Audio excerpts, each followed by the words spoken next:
கர்த்தருக்கு பிரியமானவர்களே, இயேசுவின் நாமத்தினால் உங்களை வாழ்த்துகிறேன். உங்களுக்கு சமாதானம். சங்கீதம் 45:1.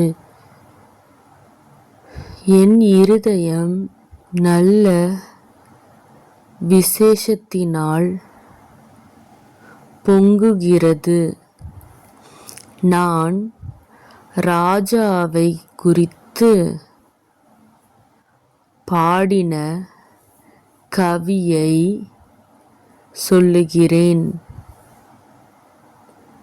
என் நாவு விரைவாய் எழுதுகிறவனுடைய எழுத்தாணி.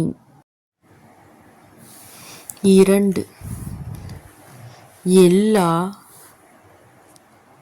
மனுபுத்திரரிலும் நீர் மகா சௌந்தரியமுள்ளவர். உம்முடைய உதடுகளில் அருள் பொழிகிறது. ஆகையால் தேவன் உம்மை என்றென்றைக்கும் ஆசீர்வதிக்கிறார். 3. சௌரியவானே, உமது மகிமையும் உமது மகத்துவமுமாகிய உம்முடைய பட்டயத்தை நீர் உம்முடைய அறையிலே கட்டிக்கொண்டு 4. சத்தியத்தின் நிமித்தமும் நீதியுடன் கூடிய சாந்தத்தின் நிமித்தமும் உமது மகத்துவத்திலே ஜெயமாக ஏறிவாரும். உமது வலது கரம் பயங்கரமானவைகளை உமக்கு விளங்கப் பண்ணும். 5. உம்முடைய அம்புகள் கூர்மையானவைகள். அவைகள் ராஜாவுடைய சத்துருக்களின்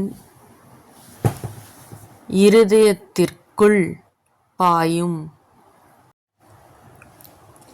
ஜன சதலங்கள் உமக்கு கீழே விழுவார்கள். 6. தேவனே, உமது சிங்காசனம் என்றென்றைக்குமுள்ளது. உமது ராஜ்யத்தின் செங்கோல் நீதியுள்ள செங்கோலாயிருக்கிறது. 7. நீர் நீதியை விரும்பி அக்கிரமத்தை வெறுக்கிறீர். ஆதலால் தேவனே, உம்முடைய தேவன் உமது தோழரைப் பார்க்கிலும் உம்முடைய ஆனந்த தைலத்தினால் அபிஷேகம் பண்ணினார். 8. தந்தத்தினால் செய்த அரமனைகளிலிருந்து புறப்படுகையில் நீர் மகிழும்படி உமது வஸ்திரங்களெல்லாம் வெள்ளை போளம், சந்தனம், லவங்கம் இவைகளின் வாசனை பொருந்தியதாயிருக்கிறது. 9. உமது நாயகிகளுக்குள்ளே அரசரின் குமாரத்திகளுண்டு. ராஜஸ்திரீ ஓப்பீரின் தங்கம் அணிந்தவளாய் உமது வலது பாரிசத்தில் நிற்கிறாள். 10. குமாரத்தியே கேள், நீ உன் செவியை சாய்த்து சிந்தித்துக் கொள். உன் ஜனத்தையும் உன் தகப்பன் வீட்டையும் மறந்துவிடு. 11. அப்பொழுது ராஜா உன் அழகில் பிரியப்படுவார். அவர் உன் ஆண்டவர். ஆகையால் அவரை பணிந்துகொள். 12. தீரு குமாரத்தி காணிக்கை கொண்டு வருவாள். ஜனங்களில் ஐஸ்வர்யவான்களும் உன் தயவை நாடி வணங்குவார்கள். 13. ராஜகுமாரத்தி உள்ளாக பூரண மகிமையுள்ளவள். அவள் உடை பொற்சரிகையாயிருக்கிறது. 14.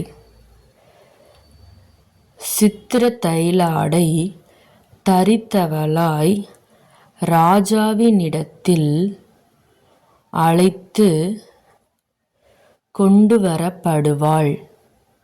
அவள் பின்னாலே செல்லும் அவளுடைய தோழிகளாகிய கன்னிகைகள் உம்மிடத்தில் கூட்டிக் கொண்டு வரப்படுவார்கள்.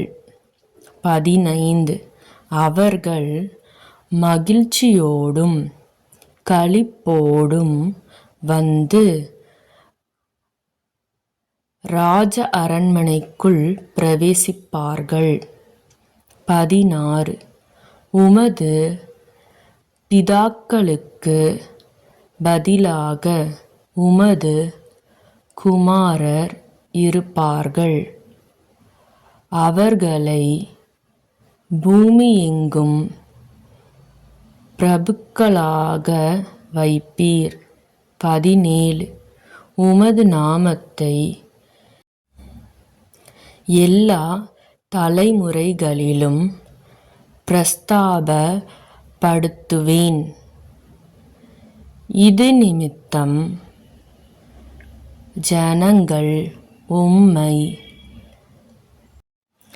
என்றென்றைக்குமுள்ள சதா காலங்களிலும் துதிப்பார்கள். ஆமீன்.